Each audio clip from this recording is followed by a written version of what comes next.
Praise the Lord. കർത്താവിന്റെ പരിശുദ്ധമായ നാമത്തിന് സ്തോത്രം. യേശുക്രിസ്തുവിന്റെ പുതിയ നിയമ രക്ഷയുടെ ഉപദേശം, Jesus Christ new testament salvation doctrine എന്ന ഈ ഗ്രൂപ്പിന്റെ ബുധനാഴ്ച രാത്രിയിലും ശനിയാഴ്ച രാത്രികളിലും നടന്നു വരുന്ന ലൈവ് പ്രോഗ്രാമുകളുടെ ഭാഗമായി കഴിഞ്ഞ ആഴ്ചയിൽ ഞങ്ങൾ സംസാരിച്ചു വന്ന ദൈവത്തിന്റെ സത്യസഭ ഏതാകുന്നു എന്നുള്ള വിഷയത്തിന്റെ രണ്ടാമത്തെ എപ്പിസോഡിലേക്ക് ഞങ്ങളുടെ ബഹുമാന്യ ശ്രോതാക്കൾക്ക് എല്ലാവർക്കും വേഗം വരുന്നവനായ യേശുക്രിസ്തുവിന്റെ നാമത്തിലുള്ള വന്ദനത്തെ അറിയിക്കുന്നു. ഈ രാത്രിയിൽ ഞങ്ങളോടൊപ്പം ഈ വിഷയങ്ങൾ കൈകാര്യം ചെയ്യുവാൻ എന്നോടൊപ്പം ഉള്ളത് ദുബായിൽ നിന്നും ബ്രദർ വിൽസൺ ബെഞ്ചമിൻ, കായംകുളത്തു നിന്നും ബ്രദർ സൈമൺ ബെഞ്ചമിൻ, ഒപ്പം പാസ്റ്റർ എം ബേബി കൊട്ടാരക്കര നിന്നും ഞാൻ നിങ്ങളുടെ സഹോദരൻ ജോസ് വർഗീസ് കോട്ടയത്ത് നിന്നും. നമ്മൾ സംസാരിച്ചു വന്ന വിഷയം കഴിഞ്ഞ ആഴ്ചയിൽ ഏതാണ് സഭ. നമുക്കറിയാം, ലോകത്ത് എപ്പിസ്കോപ്പൽ പട്ടത്ത സഭകൾ തുടങ്ങി പെന്തക്കോസ്റ്റൽ വേർപാട് സഭകൾ വരെ രജിസ്റ്റർ ചെയ്യപ്പെട്ടതും സ്വതന്ത്രമായി പ്രവർത്തിക്കുന്നതുമായ ലക്ഷക്കണക്കിന് സഭകളുണ്ട്. പെന്തക്കോസ്റ്റൽ വിഭാഗങ്ങളിലേക്ക് വന്നു കഴിഞ്ഞാൽ അത് മുട്ടിന് ഒരു പട്ടണത്തിൽ 500,000 സഭകളുണ്ട്. എല്ലാവരും വിശ്വസിക്കുന്നത് തങ്ങളുടെ സഭ ദൈവികമാണ്, അതാണ് ശരിയായ സഭ എന്നുള്ളതാണ്. എന്നാൽ ഏതാണ് സത്യസഭ എന്ന് അറിയണമെങ്കിൽ നമുക്ക് ആ സഭയുടെ അടിസ്ഥാന ഉപദേശങ്ങൾ, ദൈവസഭയുടെ അടിസ്ഥാന ഉപദേശങ്ങൾ നമുക്കറിയണം. നമുക്കറിയാം, ഒരു കറൻസി, നമ്മുടെ കൈവശമുള്ള ഒരു കറൻസി ഫേക്ക് കറൻസിയാണ് അല്ലെങ്കിൽ കൗണ്ടർഫെയ്റ്റ് കറൻസിയാണ് എന്ന് നമുക്ക് തിരിച്ചറിയണമെങ്കിൽ നാം ഒറിജിനൽ നോട്ടിന്റെ സ്പെസിഫിക്കേഷനും അതിലുള്ള എല്ലാ അച്ചും പുള്ളിയും നമ്മളെ കുറിച്ച് നന്നായിട്ട് അറിവുണ്ടായിരിക്കണം. അപ്പോ നാം ഉൾപ്പെട്ട് നിൽക്കുന്ന സഭയാകട്ടെ സമുദായമാകട്ടെ, അതിന്റെ ആധികാരികതയും സത്യസന്ധതയും നമുക്ക് അറിയണമെങ്കിൽ നമ്മൾ പോകുന്ന സഭയിലെ ദൈവദാസന്മാരോ അല്ലെങ്കിൽ ആ സഭയുടെ കോൺസ്റ്റിറ്റ്യൂഷനോ അതിന്റെ നിയമാവലികളോ അതിന്റെ കാഴ്ചപ്പാടുകളോ നാം പഠിച്ചത് കൊണ്ടോ അല്ലെങ്കിൽ അവിടെ നടക്കുന്ന ശുശ്രൂഷകൾ നാം അറിഞ്ഞത് കൊണ്ടോ നാം പോകുന്ന സഭ ദൈവികമാണെന്ന് നമുക്ക് ഉറപ്പിക്കാൻ കഴിയില്ല. ദൈവസഭയ്ക്ക് ഉള്ള അടിസ്ഥാനങ്ങൾ നമുക്ക് അപ്പോസ്തല പ്രവൃത്തി 2-ാം അധ്യായത്തിൽ കാണാൻ കഴിയുന്നുണ്ട്. അപ്പോസ്തല പ്രവൃത്തി 2-ാം അധ്യായത്തിൽ 38 മുതൽ 47 വരെയുള്ള വാക്യങ്ങളിൽ തെളിയിക്കപ്പെട്ടിട്ട് ഉള്ളതും തുടർന്ന് വന്ന ലേഖനങ്ങളിലും അപ്പോസ്തല പ്രവൃത്തിയുടെ ശേഷം കാലഘട്ടങ്ങളിലും ഏതാണ്ട് 1-ാം നൂറ്റാണ്ടിന്റെ അവസാന കാലഘട്ടം വരെയും നിലവിലുണ്ടായിരുന്ന സഭകളിൽ നടത്തി വന്നിരുന്ന ശുശ്രൂഷകളെ സംബന്ധിച്ചും ഉപദേശങ്ങളെ സംബന്ധിച്ചും വ്യക്തമായ തെളിവ് നമുക്ക് ഒരു ഔട്ടർ സോഴ്സിന്റെ ഒരു ആവശ്യമില്ലാതെ, ഒരു ചരിത്രപരമായ ഒരു തെളിവിന്റെ ആവശ്യമില്ലാതെ സ്പഷ്ടമായി വിശുദ്ധ വേദപുസ്തകത്തിൽ രേഖപ്പെടുത്തിയിട്ടുണ്ട്. എന്നാൽ നമുക്കറിയാം, ഇന്ന് കാണുന്ന സഭകളിൽ ഒരു ചെറിയ ന്യൂനപക്ഷം പോലും ഒരുപക്ഷെ ആ വചനത്തിന്റെ അടിസ്ഥാനത്തിൽ തങ്ങളുടെ സഭ ദൈവികമാണെന്ന് തെളിയിക്കാൻ കഴിയാതെ വണ്ണമുള്ള കാര്യങ്ങളും കർമ്മങ്ങളുമാണ് നടന്നു വരുന്നത്. അതുകൊണ്ട് തന്നെ ഞങ്ങൾ ഇന്ന് രാത്രിയിലും ചർച്ചയ്ക്കെടുക്കുന്ന ഈ വിഷയം ഞങ്ങളെ സംബന്ധിച്ചിടത്തോളം വളരെ ഗൗരവമേറിയ വിഷയമാണ്. ശരിയായ സഭയിലാണോ നിങ്ങൾ ഉൾപ്പെട്ടിരിക്കുന്നത് എന്നുള്ള കാര്യം ഉറപ്പിക്കേണ്ടതിന് വേണ്ടി ഞങ്ങൾ ഈ രാത്രിയിൽ ഈ വിഷയവുമായി ബന്ധപ്പെട്ട് 2-3 ചോദ്യങ്ങൾ, പൊതുവായി ഉയർന്നു വരുന്ന 2-3 ചോദ്യങ്ങൾ മാത്രം ഉൾപ്പെടുത്തിക്കൊണ്ട് ഈ സെഷൻ അവസാനിപ്പിക്കുവാനാണ് ഞങ്ങൾ താല്പര്യപ്പെടുന്നത്. പരമാവധി വീഡിയോയുടെ ദൈർഘ്യം കുറയ്ക്കുവാൻ വേണ്ടി ഞങ്ങൾ ചോദ്യങ്ങളുടെ എണ്ണം പതിവിന് വിപരീതമായി ചോദ്യങ്ങളുടെ എണ്ണം കുറച്ചിട്ട് സമയം ബന്ധിതമായി എല്ലാവർക്കും താല്പര്യമുള്ള ഈ വിഷയം എല്ലാവരും കണ്ട് ഗ്രഹിക്കട്ടെ എന്നോർത്തുകൊണ്ട് ഞങ്ങൾ വളരെ പരിമിതമായ സമയത്തിലൂടെ എന്നാൽ അർത്ഥസമ്പുഷ്ടമായ ഒരു ചർച്ചയിലൂടെ അല്ലെങ്കിൽ ഒരു ഡിസ്കഷനിലൂടെ ചോദിക്കുന്ന ചോദ്യങ്ങൾക്ക് ഉത്തരം തരുവാനുള്ള ഒരു ശ്രമത്തിന്റെ ഭാഗമായി ഇന്ന് രാത്രി ഞങ്ങളുടെ ഈ വിഷയത്തെ ദൈവകരങ്ങൾ സമർപ്പിച്ചുകൊണ്ട് ചോദ്യം ചോദിക്കുവാനായി ഇന്ന് രാത്രിയിൽ ഒന്നാമത്തെ ചോദ്യമായി ഉള്ള ചോദ്യം ഇങ്ങനെയാണ്. അത് പാസ്റ്റർ എം ബേബിയോടാണ് എന്റെ ചോദ്യം. നമുക്കറിയാം, ദൈവസഭയ്ക്ക് ഇന്ന് നമ്മുടെ ചുറ്റുമുള്ള ഓരോ സഭയെ കുറിച്ച് ആളുകൾ ചോദിക്കുമ്പോൾ ഏതാണ് നിങ്ങളുടെ സഭ എന്ന് ചോദിക്കുമ്പോൾ ചിലർ പറയും ഞങ്ങൾ കത്തോലിക്കരാണ്, ചിലർ ഓർത്തഡോക്സുകാരാണെന്ന് പറയും, ചിലർ യാക്കോബറ്റാന്ന് പറയും, ചിലർ പെന്തക്കോസ്താന്ന് പറയും, ചിലർ ബ്രദറിനാന്ന് പറയും. ഈ പെന്റകോസ്റ്റൽ ആണെങ്കിൽ എന്ന് പറയുകയാണെങ്കിൽ അതിനകത്തെ ആ ബ്രാൻഡ് നെയിം AG ആണെങ്കിൽ AG, അസംബ്ലീസ് ഓഫ് ഗോഡ് അല്ലെങ്കിൽ church of God, IPC, WME എന്നിങ്ങനെയൊക്കെയുള്ള പേര് പറയാറുണ്ട്. എന്റെ ചോദ്യം ഇതാണ്, നമ്മൾ ബൈബിളിൽ കർത്താവായ യേശു ക്രിസ്തു ഞാൻ എന്റെ സഭയെ പണിയും, പാതാള ഗോപുരങ്ങൾ അതിനെ ജയിക്കുകയില്ല എന്ന് പറഞ്ഞു. എന്നാൽ ആ സഭ അടിസ്ഥാനപ്പെട്ടിരിക്കുന്നത് കഴിഞ്ഞ ആഴ്ച നമ്മൾ ചിന്തിച്ചു, അപ്പോസ്തലന്മാരും പ്രവാചകന്മാരുമാകുന്ന അടിസ്ഥാനത്തിന്മേൽ ക്രിസ്തു മൂലക്കല്ലായി സഭ പണിയപ്പെട്ടിരിക്കുന്നു. അപ്പോൾ ആ സഭയുടെ അടിസ്ഥാനവും മൂലക്കല്ലും ക്രിസ്തുവും ക്രിസ്തുവിന്റെ അപ്പോസ്തലന്മാരാൽ നൽകപ്പെട്ട വചനവുമാണ്. മാത്രമല്ല ഈ സഭയിലൂടെയാണ്, അല്ലെങ്കിൽ സഭയിൽ നമുക്ക് നൽകപ്പെട്ടിരിക്കുന്ന ശുശ്രൂഷകൾ നാം ഏറ്റെടുക്കുകയും നമ്മുടെ ജീവിതത്തിൽ വരുന്ന പരിവർത്തനത്തിന്റെയും അടിസ്ഥാനത്തിലാണ് നാം സ്വർഗരാജ്യത്തിൽ പോവുക. അങ്ങനെയെങ്കിൽ എന്റെ ചോദ്യം ഇങ്ങനെയാണ്, എന്തുകൊണ്ട് നമ്മൾ ഇന്ന് കാണുന്ന സഭകൾക്കെല്ലാം ഓരോ പേരുണ്ട്? എല്ലാ സഭകളും വ്യത്യാസപ്പെട്ടിരിക്കുന്നു.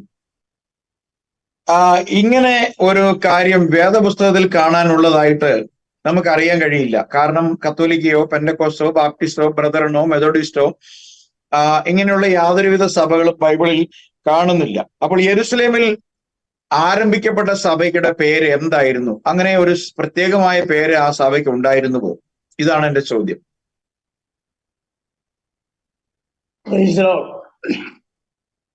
കർത്താവിന്റെ പരിശുദ്ധമായ നാമത്തിന് നന്ദിയോടെ സ്തോത്രം.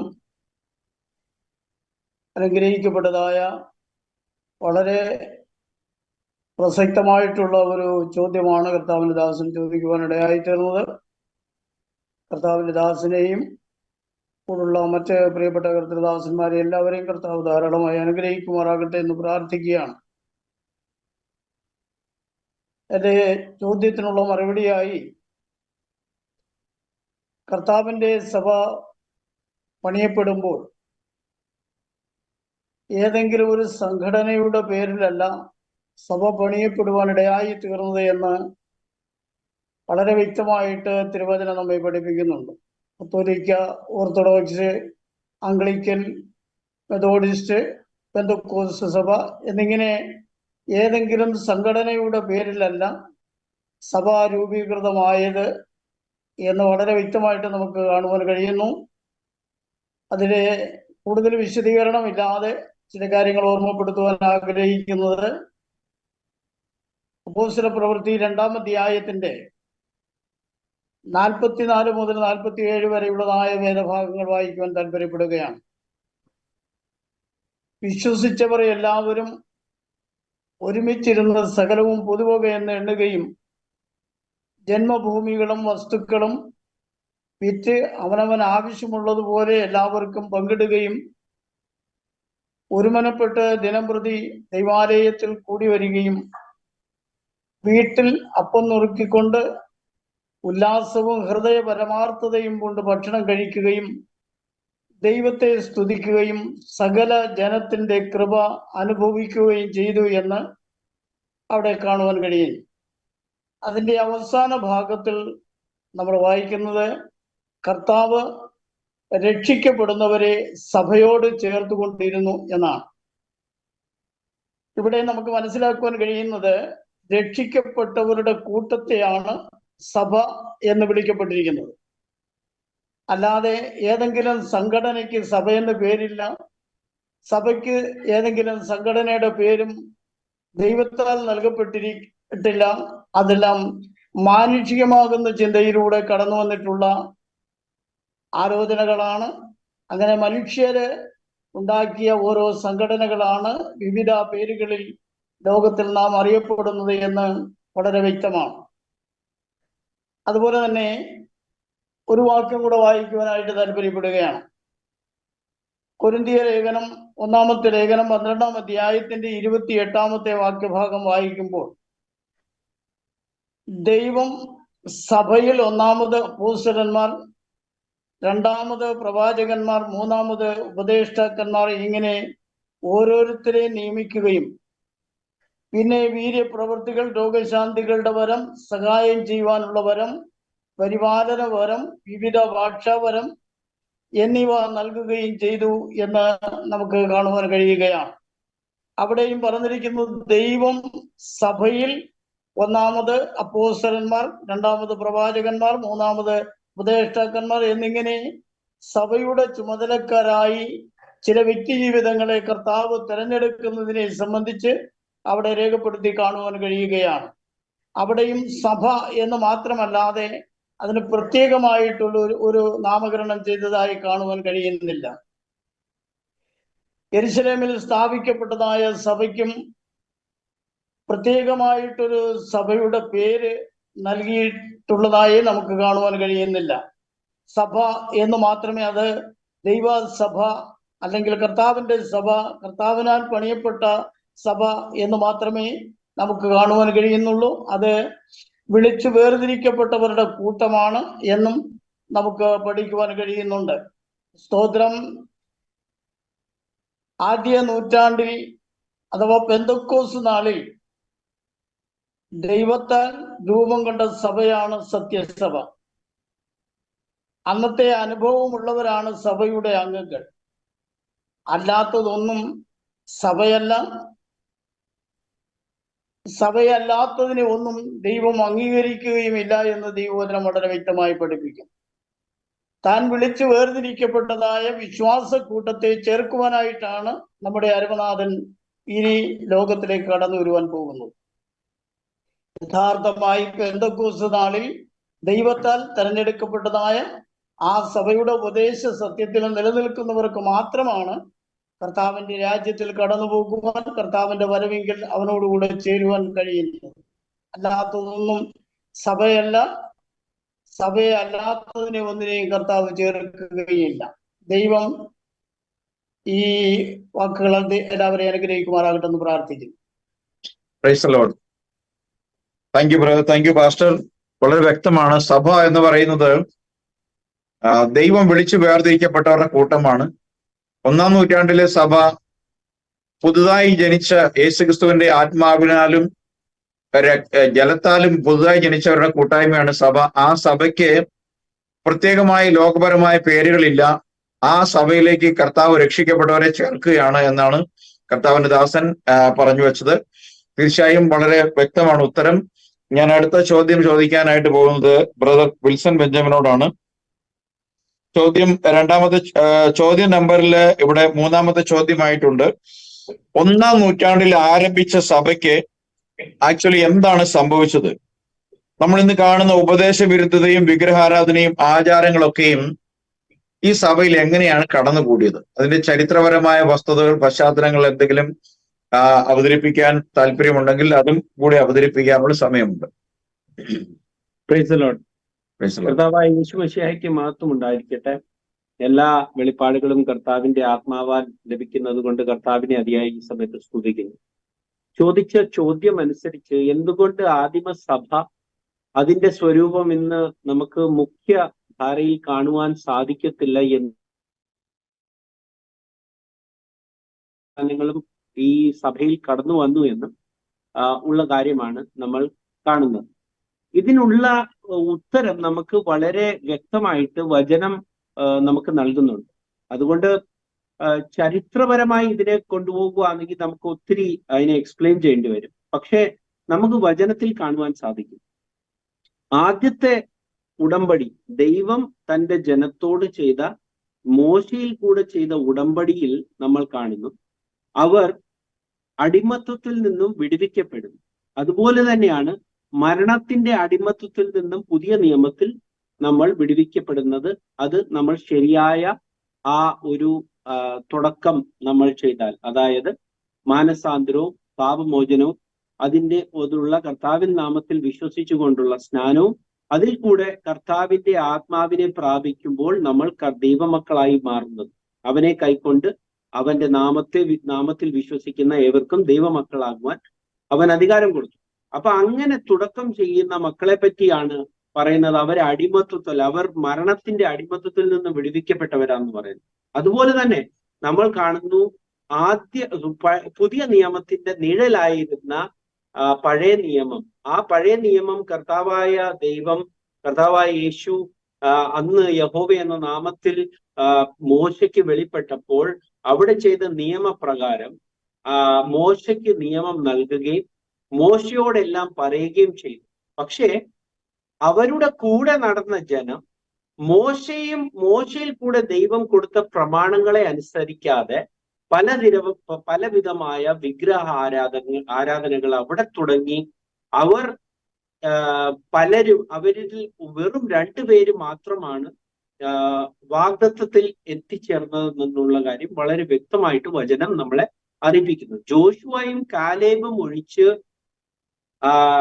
മിസ്രൈമിൽ നിന്നും തുടങ്ങിയ ആരും അവിടെ വാഗ്ദത്ത നാട്ടിൽ പ്രവേശിക്കുന്നില്ല എന്ന് നമ്മൾ കാണുന്നു.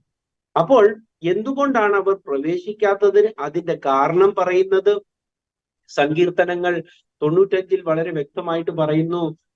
അവൻ നമ്മുടെ ദൈവമാകുന്നു, നാം അവൻ മേയ്ക്കുന്ന ജനവും അവന്റെ കൈക്കലെ ആടുകളും തന്നെ.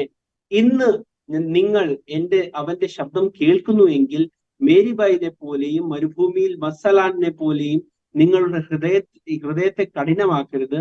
അവിടെ വെച്ച് നിങ്ങളുടെ പിതാക്കന്മാർ എന്നെ പരീക്ഷിച്ചു, എന്റെ പ്രവൃത്തി അവർ കണ്ടിട്ടും എന്നെ ശോധന ചെയ്തു.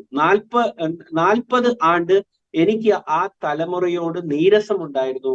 അവർ തെറ്റിപ്പോകുന്ന ഹൃദയമുള്ള ഒരു ജനം എന്ന് എന്റെ വഴികളെ അറിഞ്ഞിട്ടില്ലാത്തവരെന്നും ഞാൻ പറഞ്ഞു. അപ്പോൾ ഒന്ന് ആലോചിച്ച് നോക്കി, വളരെ നമ്മളെ പോലെയല്ല, വളരെ അത്ഭുതങ്ങൾ കണ്ട് വഴിയിൽ നടന്ന ജനം പോലും അവർക്ക് ദൈവം കൊടുത്ത പ്രമാണം അനുസരിക്കുവാൻ അവർക്ക് ബുദ്ധിമുട്ടുണ്ടായിരുന്നു എന്നുള്ള കാര്യം. അപ്പോൾ നമ്മൾ ഈ സമയങ്ങളിൽ നമുക്ക് ഏതെങ്കിലും ഒരു സഭയിൽ കടന്നു പോകുന്നു, അവിടെ ഉള്ള അച്ഛനോ പാസ്റ്ററോ ഏതെങ്കിലും കാര്യം പറയുമ്പോൾ അത് വചനത്തിലുണ്ടോ, അത് വചനത്തിന്റെ ക്രമപ്രകാരമാണോ, ആദ്യത്തെ കർത്താവായ യേശു ക്രിസ്തുവിന്റെ ശിഷ്യന്മാർക്ക് കൊടുത്ത ആ ഒരു ക്രമപ്രകാരമാണോ ഇവിടെ ആരാധനകൾ നടക്കുന്നതും ഇവിടെ നമ്മളുടെ വിശ്വാസി ആയിട്ടുള്ള ഒരു തുടക്കവും ഉള്ളത് എന്ന് അല്ല. ഞങ്ങളുടെ പിതാക്കന്മാരെല്ലാം ശരിയാണ് ചെയ്തതെന്ന് വിശ്വസിക്കുന്നവരാണ് ഭൂരിപക്ഷം ആൾക്കാര്. അതുകൊണ്ട് ആ ആചാരങ്ങളെയോ അനുഷ്ഠാനങ്ങളെയോ അവർ ചോദ്യം ചെയ്യുന്നില്ല. അതുകൊണ്ട് തന്നെ ദൈവവചനം ഒന്നാമത്തെ ആ ഒരു ഉടമ്പടിയെ ദൈവം തീർക്കുവാൻ പോകുമ്പോൾ തന്നെ സക്കറിയാവിന്റെ പുസ്തകം 1-ാമത്തെ അധ്യായത്തിൽ 4-ാമത്തെ വാക്യത്തിൽ പറയുന്നു, നിങ്ങൾ നിങ്ങളുടെ പിതാക്കന്മാരെ പോലെ ആയി തീരരുത്. സൈന്യങ്ങളുടെ യഹോവ ഇപ്രകാരം അരുളി ചെയ്യുന്നു, നിങ്ങളുടെ ദുർമാർഗങ്ങളെയും ദുഷ്പ്രവൃത്തികളെയും വിട്ടു തിരിവീൻ എന്നിങ്ങനെ പണ്ടത്തെ പ്രവാചകന്മാർ അവരോട് പ്രസംഗിച്ചിട്ടും അവർ കേൾക്കുകയോ എനിക്ക് ചെവി തരികയോ ചെയ്തിട്ടില്ല എന്ന് യഹോവയുടെ അരുളപ്പാട്. നിങ്ങളുടെ പിതാക്കന്മാർ എവിടെ? പ്രവാചകന്മാർ സദാകാലം ജീവിച്ചിരിക്കുമോ? അതുകൊണ്ട് തന്നെ മനുഷ്യരായ ഞങ്ങളോ നിങ്ങളുടെ പാസ്റ്റർമാരോ നിങ്ങളുടെ അച്ഛന്മാരോ പറയുന്നതിലല്ല നിങ്ങൾ വിശ്വസിക്കേണ്ടത്. നിങ്ങൾ വിശ്വസിക്കേണ്ടത് ഇന്ന് നിങ്ങളുടെ വിശ്വാസം അത് അപ്പോസ്തോലന്മാർക്ക് കർത്താവായ യേശു ക്രിസ്തു, അതായത് ദൈവവും കർത്താവുമായിരിക്കുന്നവൻ, അവൻ നൽകിയ ആ പ്രമാണത്തെയാണോ നിങ്ങൾ സ്വീകരിച്ചിരിക്കുന്നത്? നിങ്ങൾ അതല്ല സ്വീകരിച്ചിരിക്കുന്നെങ്കിൽ പഴയ നിയമത്തിലെ ജനം നശിച്ചു പോയതുപോലെ തന്നെ ഇന്ന് ജീവിച്ചിരിക്കുന്നവരും നാശത്തിലേക്കാണ് നടക്കുന്നത്. അവർ രക്ഷയിലേക്കല്ല നടക്കുന്നതല്ലെന്നുള്ള കാര്യം വളരെ വ്യക്തമായിട്ട് അറിയുക.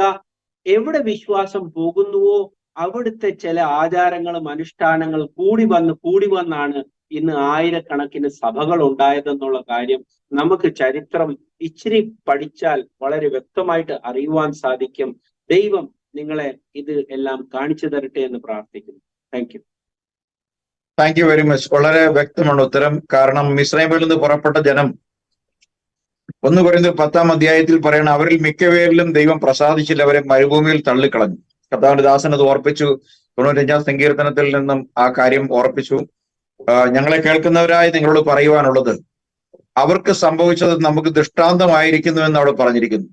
അവരിൽ പലരും ദൈവം പ്രസാദിച്ചില്ലെങ്കിൽ ഇന്ന് സഭ എന്ന പേരിൽ ഇറങ്ങി പുറപ്പെട്ട് പല സ്ഥലത്തിലും കുടുങ്ങിക്കിടക്കുന്ന പല ആചാരങ്ങളും അനുഷ്ഠാനങ്ങളും പല മതത്തിന്റെ ഉപദേശങ്ങൾ കേട്ട് നിൽക്കുന്ന നിങ്ങളും തെറ്റിപ്പോയി വീണു പോകാൻ ഇടയുണ്ട്. അതുകൊണ്ട് മനം തിരിഞ്ഞ് ആ ആദ്യത്തെ സഭ എന്ത് ചെയ്തിരുന്നുവോ അത് ചെയ്യാൻ നിങ്ങൾ ഉത്സാഹിക്കണമെന്ന് ഞങ്ങൾ ഓർമ്മപ്പെടുത്തുകയാണ്. ചോദ്യം നമ്പർ 4 കടക്കുമ്പോൾ ബ്രദർ സൈമൺ ബെഞ്ചമിനോടാണ് ചോദ്യം. ദൈവത്തിന്റെ സത്യസഭയിൽ ഒരാൾക്ക് അംഗം ആകാൻ എങ്ങനെ കഴിയും? ദൈവത്തിന്റെ സഭയുടെ ഭാഗമല്ലാത്ത ഒരുവന് എന്താണ് സംഭവിക്കാൻ പോകുന്നത്? Praise Lord praise load.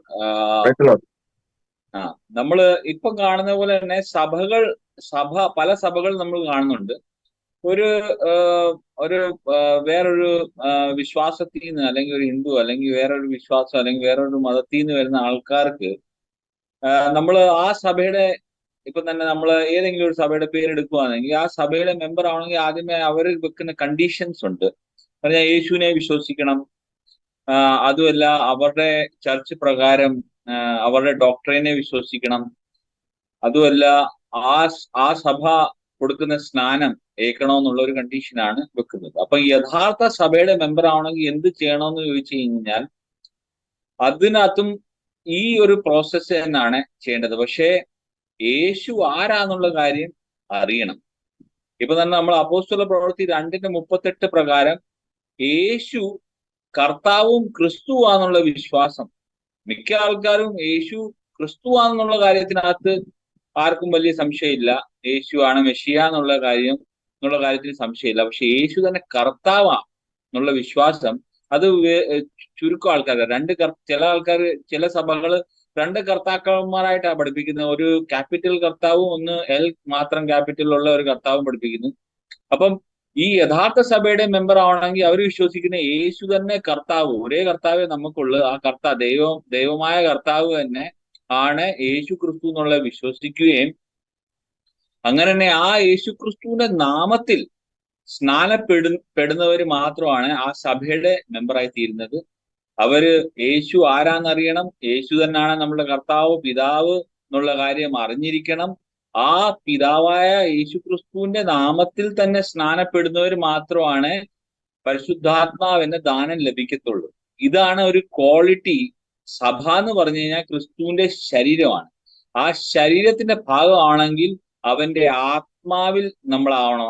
അവന്റെ ആത്മാവിനെ നമ്മൾ സ്വീകരിക്കണം. നമ്മൾ ജഡത്തിൽ മരിക്കുകയും അവന്റെ ആത്മാവ് നമ്മൾ വരുമ്പോഴാണ് നമ്മൾ ആ സഭ ക്രിസ്തുവിന്റെ ശരീരത്തിന്റെ ഭാഗമായി തീരുന്നത്. അതിനുവേണ്ടി ഞാനൊരു വചനം വായിക്കാൻ ആഗ്രഹിക്കുന്നത് 1 കൊരിന്ത്യർ 12:13 for by one spirit are we all baptised into one body.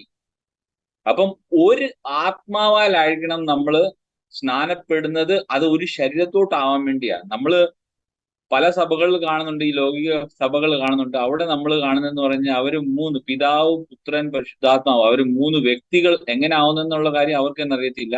3 ശരീരമാണോ 3 ആത്മാക്കളാണോ എന്ന് പറയുന്ന എങ്ങനെ 3 ആവുന്നെന്നുള്ള കാര്യം അവർക്ക് അറിയത്തില്ല. അപ്പൊ നമ്മൾ ഇവിടെ കാണുന്നതെന്ന് പറഞ്ഞാൽ ഒരു ആത്മാവിലാണ് നമ്മൾ സ്നാനപ്പെടേണ്ടതും, അതുമല്ല ഒരു ശരീരത്തോട്ടാണ് നമ്മൾ ചേരേണ്ടത്. അപ്പം ആ ഒരു ശരീരം അത് ക്രിസ്തുവിന്റെ ശരീരമാണ്. അതാണ് യഥാർത്ഥ സഭ. ആ സഭയുടെ പേര് കർത്താവായ യേശു ക്രിസ്തുവാണ്. അപ്പം ആ സഭയിലോട്ട് നമ്മൾ ചെയ്യണമെങ്കിൽ ആ ആത്മാവ് നമുക്ക് ലഭിക്കണം. ഓക്കെ, അങ്ങനെ ആയാൽ ആ ആത്മാവ് ലഭിച്ച് കഴിഞ്ഞാൽ അങ്ങനെ എന്ന് പറഞ്ഞു കഴിഞ്ഞാൽ for ye all are children of God by faith in Christ Jesus. For as many of you have been baptized into Christ have put on Christ. അപ്പം ക്രിസ്തുവിനെ ധരിക്കാൻ വേണ്ടിയാണ് നമ്മൾ സ്നാനപ്പെടുന്നത്. അപ്പൊ ക്രിസ്തുവിനെ ധരിക്കണം. നമ്മള് പുതിയ നിയമത്തിനകത്ത് ഇതും കാണുന്നുണ്ട്. 10 കന്യകമാരുണ്ടായിരുന്നു. അതിനകത്ത് 5ന്റെ കയ്യിൽ എണ്ണ ഉണ്ടായിരുന്നു, 5ന്റെ എണ്ണ ഇല്ലായിരുന്നു. എണ്ണ തീർന്നു പോയവർ കർത്താവ് വാതിലടച്ചു എന്നുള്ള കാര്യം പറയുന്ന പോലെ തന്നെ പരിശുദ്ധാത്മാവില്ലാത്ത കർത്താവിനെ ധരിക്കാത്തവര് ഒന്നും സ്വർഗരാജ്യത്തിൽ എത്തത്തില്ല.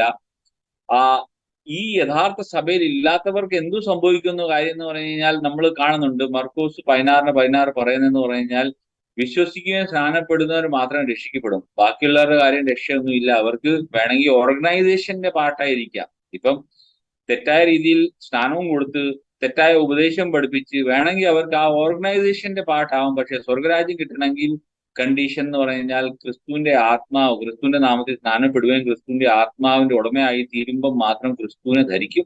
അവർ മാത്രം രക്ഷിക്കപ്പെടും. ഓക്കെ, ഞാൻ ആൻസർ ചെയ്തെന്ന് തോന്നുന്നു. Thank you. വളരെ കറക്റ്റ് ആണ്. കാരണം നമ്മള് അപ്പോസ്തല പ്രവൃത്തി 2:36 ഇങ്ങനെ പറയുന്നത്, ഈ made him both Lord and Christ, കർത്താവും ക്രിസ്തുവുമാക്കി വെച്ചിരിക്കുന്നു എന്നുള്ളൊരു കാര്യം ഇന്ന് സഭകൾക്ക് ക്ലിക്ക് ചെയ്തിട്ടില്ല. അതിന് ദൈവത്തിന്റെ പരിശുദ്ധാത്മാവില്ലാതെ അത് മനസ്സിലാക്കാൻ കഴിയില്ല. കാരണം യേശു പറഞ്ഞു, പിതാവ് ആരെന്ന് പുത്രനും പുത്രനാണെന്ന് പിതാവും പുത്രൻ വെളിപ്പെടുത്തി കൊടുക്കുന്നവനും അല്ലാതെ ആരും പിതാവിനെ അറിയുന്നില്ല. അപ്പൊ ദൈവം ആരെന്ന് അറിയുക എന്നുള്ള ഒരു റെവലേഷൻ ആർക്ക് ലഭിച്ചിട്ടുണ്ടോ അവർക്ക് മാത്രമാണ് ഈ എക്ലീഷ്യ അല്ലെങ്കിൽ സഭ എന്ന് പറയുന്ന ഈ ക്രിസ്തുവിന്റെ ശരീരമാകുന്ന സഭയിലേക്ക് വരാൻ കഴിയുള്ളൂ. നമ്മളിപ്പോ കുറെ മീറ്റിങ്ങുകൾ ചെയ്തതുകൊണ്ടോ കുറെ പ്രസംഗങ്ങൾ അപ്ലോഡ് ചെയ്തുകൊണ്ടോ അനേകം ആളുകൾ ഇത് ബുദ്ധി കൊണ്ട് മനസ്സിലാക്കാൻ കഴിയില്ല. പക്ഷെ എവിടെയൊക്കെയോ ഈ സ്പാർക്കിന് വേണ്ടി കാത്തു കിടക്കുന്ന ചിലരുണ്ടെന്നുള്ളതാണ് നമുക്ക് നമ്മളുടെ ജീവിതത്തിലേക്ക് നോക്കുമ്പോൾ മനസ്സിലാകുന്നത്. അപ്പൊ നമുക്കിത് എങ്ങനെ കിട്ടിയോ, അങ്ങനെ ആരെങ്കിലും ഒക്കെ ഉണ്ടെങ്കിൽ അവർക്കിത് ക്ലിക്കാവും എന്നാണ് നമ്മൾ മനസ്സിലാക്കുന്നത്. അതിനുവേണ്ടിയാണ് ഒരുപക്ഷെ നമ്മൾ ഈ നാളുകളൊക്കെ ഇങ്ങനെ സമയങ്ങൾ ചെലവിട്ട് നിൽക്കുന്നത്. അപ്പൊ ദൈവം കൃപ ചെയ്യട്ടെ, ഈ സത്യത്തിലേക്ക് വരാൻ ആർക്കെങ്കിലും ദൈവം മുന്നമേ ഒരുക്കിയിട്ടുണ്ടെങ്കിൽ അവർക്ക് നമ്മൾ ദൈവകൃപയിൽ ആശ്രയിച്ച് ചെയ്യുന്ന ഈ വീഡിയോകൾ അനുഗ്രഹമായി തീരട്ടെ എന്ന് ഞാൻ ദൈവത്തോട് പ്രാർത്ഥിക്കുന്നു. ഇന്ന് വളരെ പ്രിസൈസ് ആയിട്ട് നമുക്ക് ചോദ്യങ്ങൾക്ക് വളരെ സമയബന്ധിതമായിട്ട് ഉത്തരം നൽകാൻ കഴിഞ്ഞു. ഒരുപക്ഷെ കേൾവിക്കാർക്കും ഇതൊരു പുതിയ അനുഭവമായിരിക്കും. കാരണം നമ്മുടെ വീഡിയോകളുടെ ഒരു പാറ്റേൺ തന്നെ ഒരു മാറ്റിമറിക്കുന്ന ഒരു സംഭവമാണ്. നമ്മൾ ഏകദേശം 9:25 ആയപ്പോഴേക്കും നമ്മൾ 3 ചോദ്യങ്ങൾ അഡ്രസ് ചെയ്ത് കഴിഞ്ഞു. 3 ചോദ്യങ്ങളും വളരെ പ്രസക്തമായ ചോദ്യങ്ങളായിരുന്നു. ഈ ചോദ്യങ്ങളും ഇൻട്രൊഡക്ഷനും എല്ലാം ഉൾപ്പെടെ നമുക്ക് ഒരു 25 മിനിറ്റിൽ ക്ലോസ് ചെയ്യാൻ കഴിഞ്ഞതിൽ എനിക്ക് അതിയായ സന്തോഷമുണ്ട്. ഒരുപക്ഷെ നമുക്ക് ഈ പാറ്റേൺ തുടർന്നാൽ നമുക്ക് വീഡിയോകളുടെ എണ്ണം ഒരുപക്ഷെ കൂടിക്കോട്ടെ, ചെറിയ ചെറിയ ബിറ്റ് വീഡിയോകളായിട്ട് ചെയ്യട്ടെ. നമുക്ക് ആളുകളെല്ലാം വീഡിയോ ശ്രദ്ധ വെച്ച് കേൾക്കാനായിട്ട് ശ്രദ്ധിക്കാൻ ഇത് ഇടയായി തീരട്ടെ എന്ന് കൂടി ഞാൻ കർത്താവിൽ ശരണപ്പെടുകയാണ്. Praise the Lord. എല്ലാവർക്കും നന്ദി.